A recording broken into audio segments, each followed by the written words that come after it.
I believe that a lie is just the truth procrastinated. And eventually the truth is going to come out.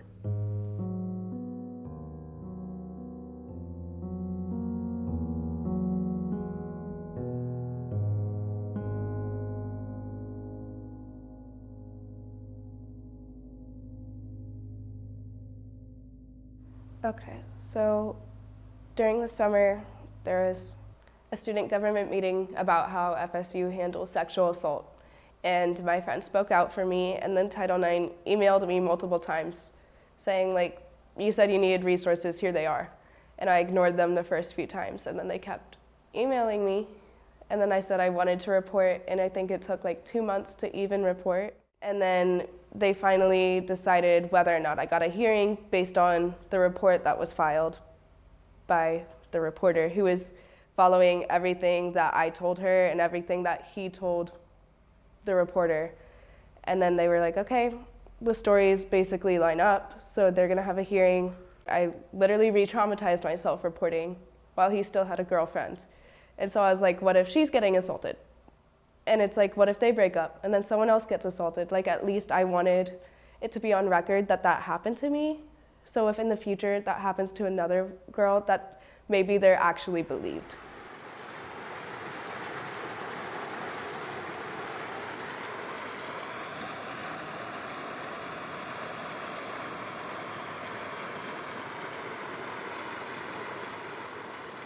It felt like the monster was on the loose, and it was like, make sure he doesn't get you.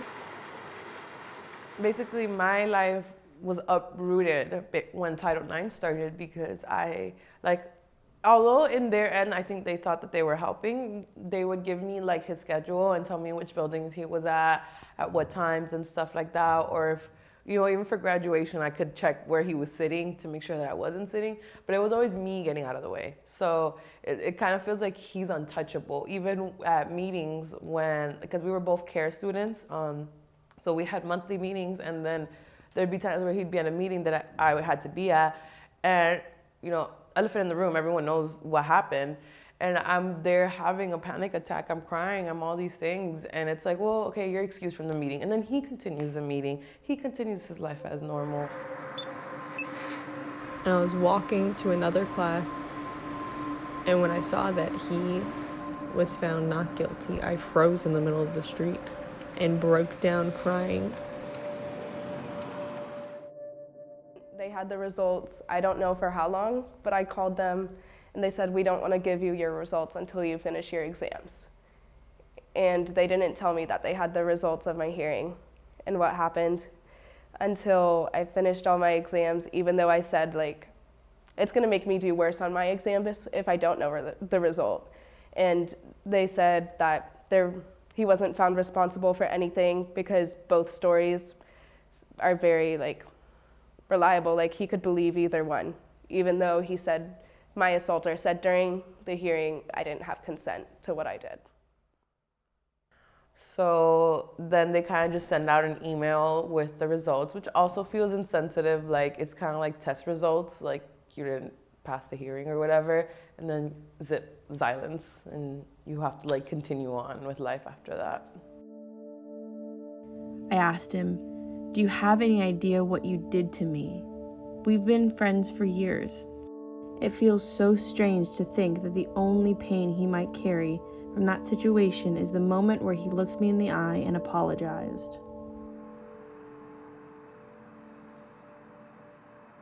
This man could walk freely on campus, but I was haunted by him and the memory of that night on so many inches of that campus. Seeing him walk around campus with no consequences, I see him at least once a week, and it kind of makes me feel like I'm being punished in a way for what he did. I mean, it's happened multiple times where he's been on campus and he's like literally stopped his bike just to stare at me and look at me until I left. But I was there first because he was biking, and it's just intimidation. And if I talk to the school about it, it's like, oh, he can look at you. He can stop and look at you as long as he's not contacting you. It's, again, just feeling defeated because I still have to see him all the time knowing that he's living stress-free, and what he did to me still affects what I do every single day and the decisions I make and what I plan to do while I'm still at FSU.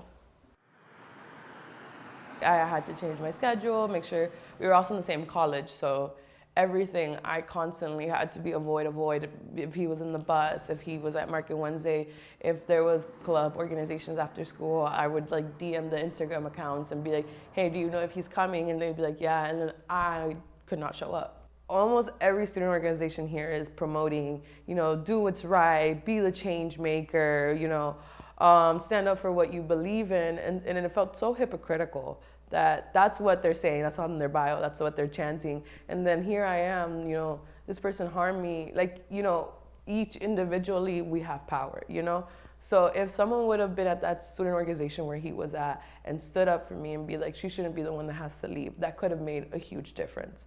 Or when I was sometimes crying somewhere and I told someone like, I just ran into my assailant, it was always kind of like, sorry, do you want me to walk you to class? Which helped, but it was constantly no one was gonna play hero for me. From the student level, administrative, advisor, all the way up, no one was my advocate, I didn't expect them to be so insensitive about it.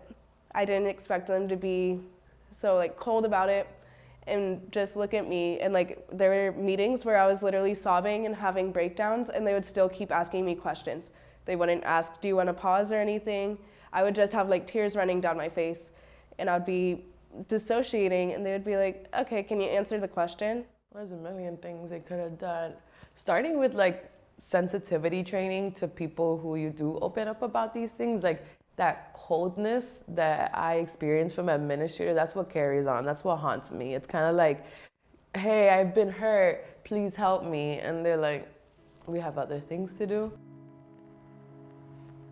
Nothing happened to him outside of being mildly inconvenienced for a couple days of time. But I know the truth of what happened that night, and no unjust outcome will take away what was seared into my memory. I hate that there's so much advice out there for women to avoid these situations, as if there is always a way to avoid sexual assault. Rape culture on college campuses is blind. You never think it's going to happen to you until it does. And guess what? It wasn't my fault. It took me a long time to be able to say that, and it's taken me even longer to believe it.